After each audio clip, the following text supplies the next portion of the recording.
Hi, I'm Manamegla Vicharangan. I'm fine and I'm sure even you all are on top of the world. நான் நல்லா இருக்கேன், நீங்களும் நல்லா இருக்கீங்கன்னு நம்புகிறேன். இன்றைக்கி நம்ம ப்ரிப்போசிஷன்ஸில் நியூ டைப்ஸ் ஆஃப் ப்ரிப்போசிஷன் ரெண்டு பார்க்க போகிறோம். ஒன்று அக்ராஸ், இன்னொன்று அலாங். ரெண்டுத்துக்கும் சின்ன டிஃப்ரென்ஸ் தான். அது என்னன்னு சொல்கிறேன் நான். அது பேஸ் பண்ணி நம்ம சென்டென்சஸ்லாம் யூஸ் பண்ணி பார்க்கலாம். இப்போ அக்ராஸ், அலாங் இந்த ரெண்டு வேர்டுக்கும் உள்ள டிஃப்ரென்ஸ் பார்க்கலாம். அக்ராஸ் வந்து மூவிங் அக்ராஸ், அலாங் வந்து moving by the side of.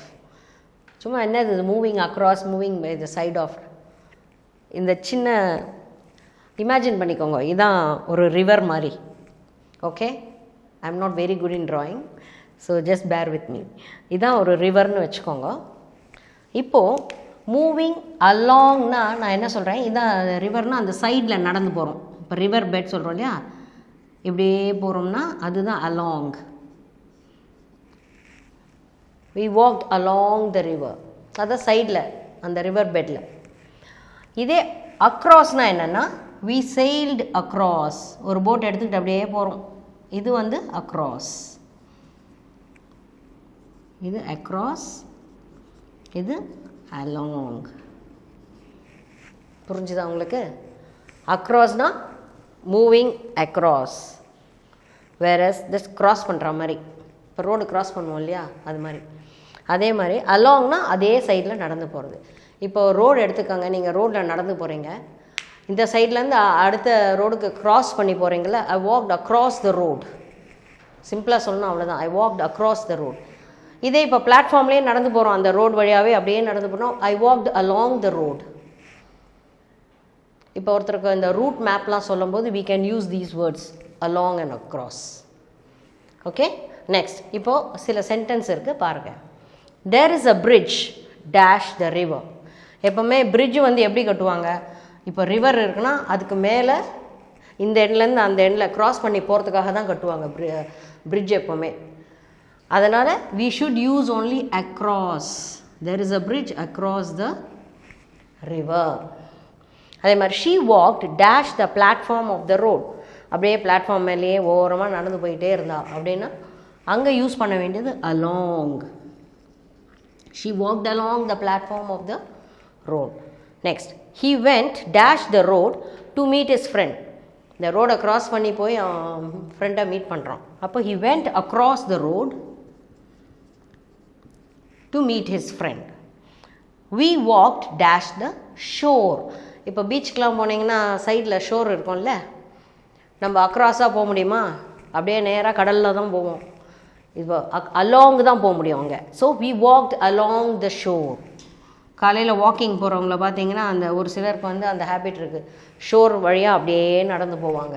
they walk along the shore. இப்போ புரிஞ்சுதா difference அலாங்குக்கும் அக்ராஸ்க்கும்?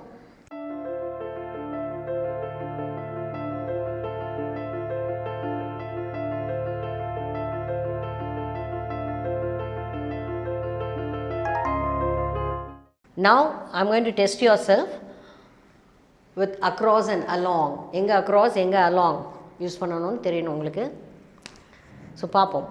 the swimmer went dash the stream. இதுதான் ஸ்ட்ரீம்னா அப்படியே ஸ்விம் பண்ண மாட்டோம், அதுக்கு க்ராஸ் பண்ணி தானே போவோம் இந்த கரையிலேருந்து அடுத்த கரைக்கு போகணுன்னா. ஸோ என்ன சொல்வீங்க அதுக்கு? அக்ராஸ். எவ்வளோ பேர் அக்ராஸ் எழுதுனீங்க? Okay, next the birds flew dash the sky.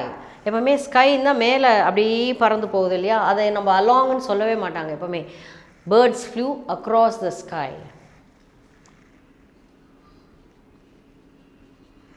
முக்கால்வாசி சொல்கிறதுலாம் அந்த across the sky தான் வரும், along the skyன்னு சொல்ல மாட்டாங்க. Next the teacher asked the students to come dash with her. to come along with me. என்னுடன் வாங்க, அப்படியே வாங்க என் கூடவே, நான் எப்படி போகிறேனோ அதே கூடவே வாங்க அப்படின்னு சொல்கிறது. So there we'll use along, not across. next, we stood dash the roadside to see the procession. processionனா என்ன? எதனா ஊர்வலம் போகும் இல்லையா ரோட்டில், அப்போ என்ன பண்ணுவோம், ரோட்டில் ஊர்வலம் போகும்போது நடு ரோட்டில் போய் நிற்போமா நம்ம? அவ்வளோதான், ஓரமாக நின்று எல்லாம் will stand along the roadside. எல்லாரும் will stand along the roadside and see the procession. So we stood along. Next, they sailed dash the river in a small boat. ஒரு ரிவர் இருக்குது, இந்த கரையிலேருந்து அந்த கரைக்கு போகணும். அதே தான் ஃபஸ்ட்டு ஸ்விம்மர் வெண்ட் அக்ராஸ் மாதிரி இதுவும் அக்ராஸ். அதே மாதிரி பில்டிங் அ பிரிட்ஜ், ஒரு பிரிட்ஜ் கட்டுறாங்கன்னா they will build a bridge across the river. ஏன்னா அந்த ரிவரை க்ராஸ் பண்ணி போகிறதுக்காக தான் பிரிட்ஜ் கட்டுறது, தண்ணியில் போக முடியாதுன்றதுக்காக. அதனால் பிரிட்ஜெல்லாம் வந்ததுன்னா நீங்கள் அக்ராஸ்னே சொல்லணும். Now I hope you all have understood across and along. If you have any doubt, please send it through the comments.